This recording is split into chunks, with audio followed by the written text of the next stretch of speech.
What's happening, YouTube? It's 4:44. Can't make that up. Holy shit. Memories, boy, that number. Anyway, I digress. Hope that ain't a sign. Anyway, fuck. Good morning. I had a question from one of our YouTube family members about a career young gentleman trying to figure out life. And he asked, hey, could you speak on it? Because he, an apprentice on a job site, hassles with the journeyman, etc., from my video about being an apprentice. Sorry, I'm kind of lost in my thoughts, but he was saying, can you do something about a JOB?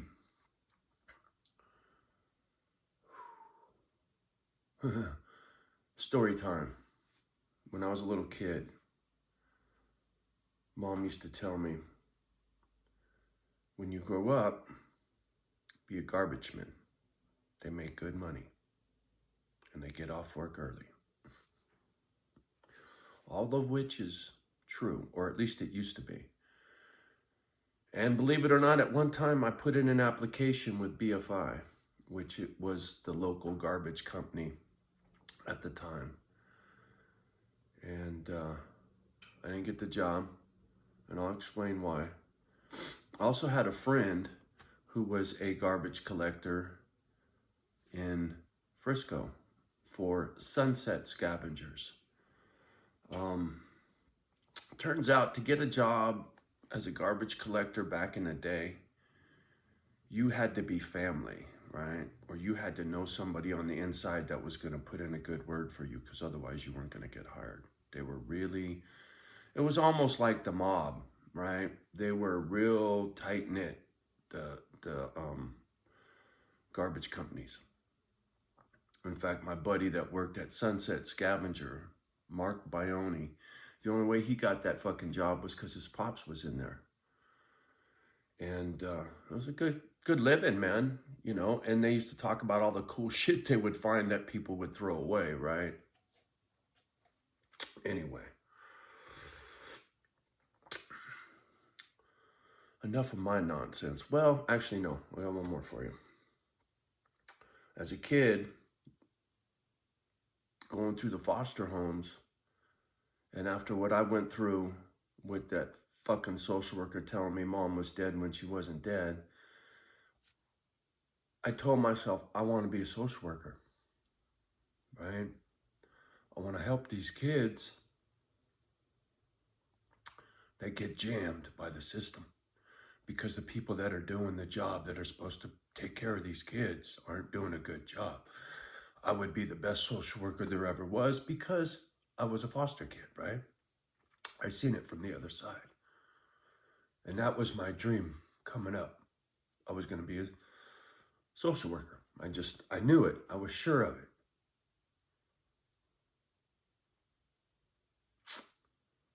And then I learned about dyslexia.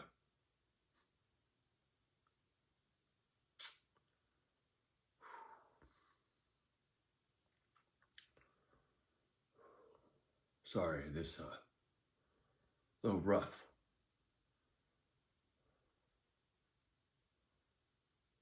Not being able to read, or I should say not being able to read good, killed that dream. You got to go to college. You got to get a degree if you're going to be a social worker, right? I can barely read, so that ain't going to happen. Yeah, it was fucked. And then found my way onto a job site after many jobs. I had a lot of jobs. I used to drive a truck for Black Mountain Water. Used to carry those bottles of water into your office and put them on the cooler. I did that job. A lot of driving jobs, bouncer, limo, sheet metal, parts department, mechanic, landscaping, concrete work. Done a lot of things.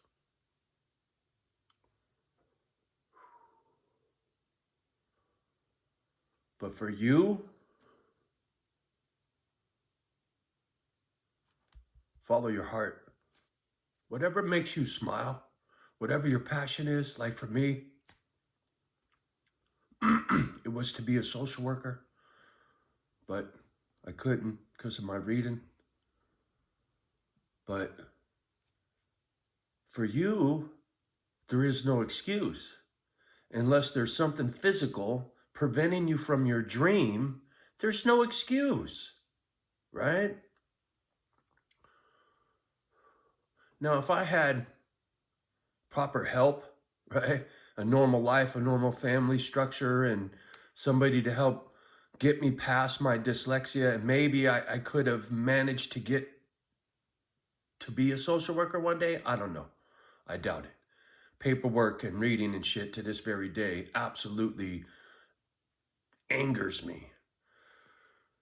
So I doubt it. But irregardless of me,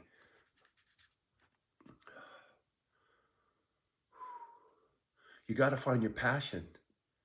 Something that you're really, really driven to, right? I don't care what it is. For instance, I saw some bullshit about PG&E again. Local Channel 10 News, where I live, is jamming the PG&E for what they did to the people that died in the Paradise Fire. They're Governor Newsom, Dianne Feinstein, and PG&E are in cahoots with each other on screwing these people over, and it's horrible. Anyway, what's that got to do with the job? If I was a young man, I would try to get a job at PG&E as a lineman. That means hanging those wires and putting up telephone poles out in the middle of the forest.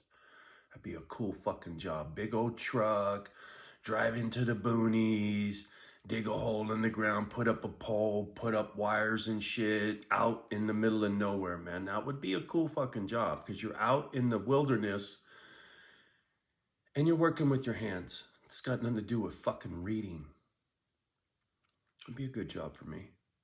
Physical, hard job, good job. Anything without a book in my hand or a gadget in front of me, I'd do all right, right? But once again, for you, you gotta nail down that passion. Make a list of all the things you enjoy to do. Everything. I don't care what it is, man. I don't care what it is. Whatever you truly enjoy to do, list it.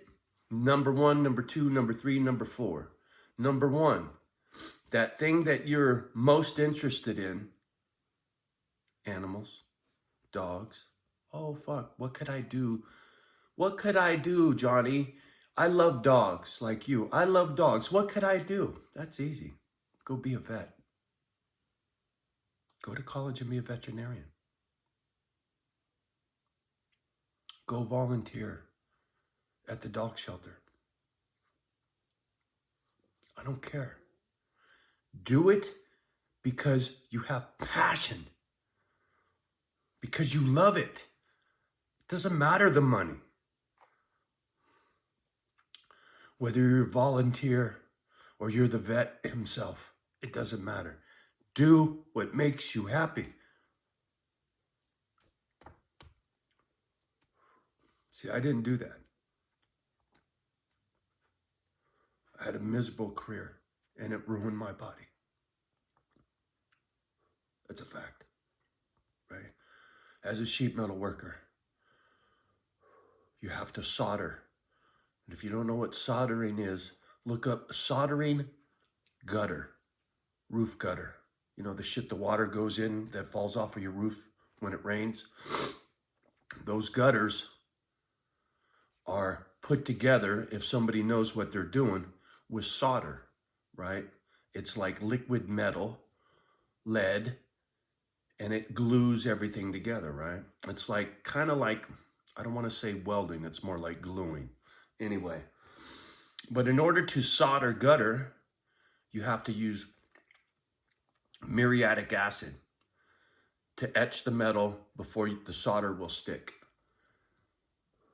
And when you put the hot iron on the wet acid, it makes gas, it makes fumes, and that shit fucking wrecked my lungs, right? I hated my job. I fucking hated my job. I couldn't stand it, but I needed a job. And the only reason I got that job was because an old roommate of mine, Bob Fisher, he was a plumber, a union plumber. He goes, dude, you ought to be a sheet metal man. I know a guy that I work with. He'll probably give you a job. I went and saw this dude, and he hired me. And I was working on houses as a sheet metal worker. Later in my career, I was working on high-rise buildings, but when I first got started, it was houses. And desperate. I needed a fucking job. I hated it from day one. I hated it to the day I walked off the job. There were aspects of that job I loved. The crew, certain tasks of that job I enjoyed, right? I enjoyed welding. I enjoyed fabrication. I just hated the job site and the fucking people. If I could have just been left to do my job all by myself, it'd have been all right. So, passion. Passion. Follow your passion. See, my passion is these dogs. So with whatever I got left on this fucking planet, I'm doing this old folks home for these doggies because it's my passion, right? Now, if I would have followed my passion early in life, it would have been all about these dogs. No, excuse me. It would have been about being a foster parent. Because back then I wasn't into the dog thing. I wasn't a dog lover. That came later. I had dogs, but for all the wrong reasons when I was a young man.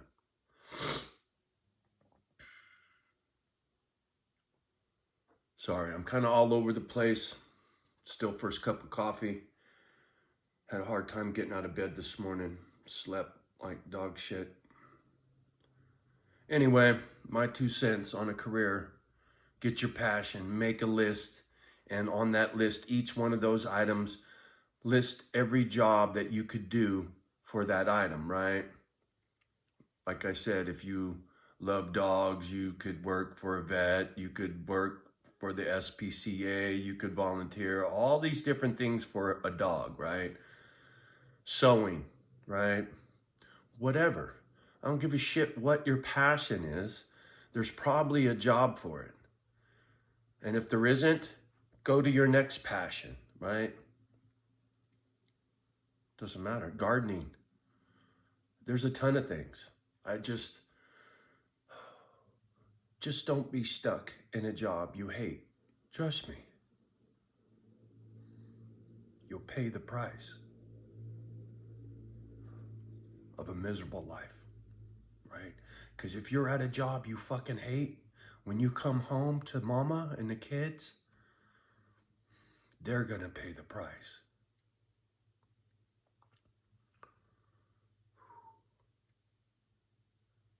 Anyway, I'm gonna finish my coffee, get about my day.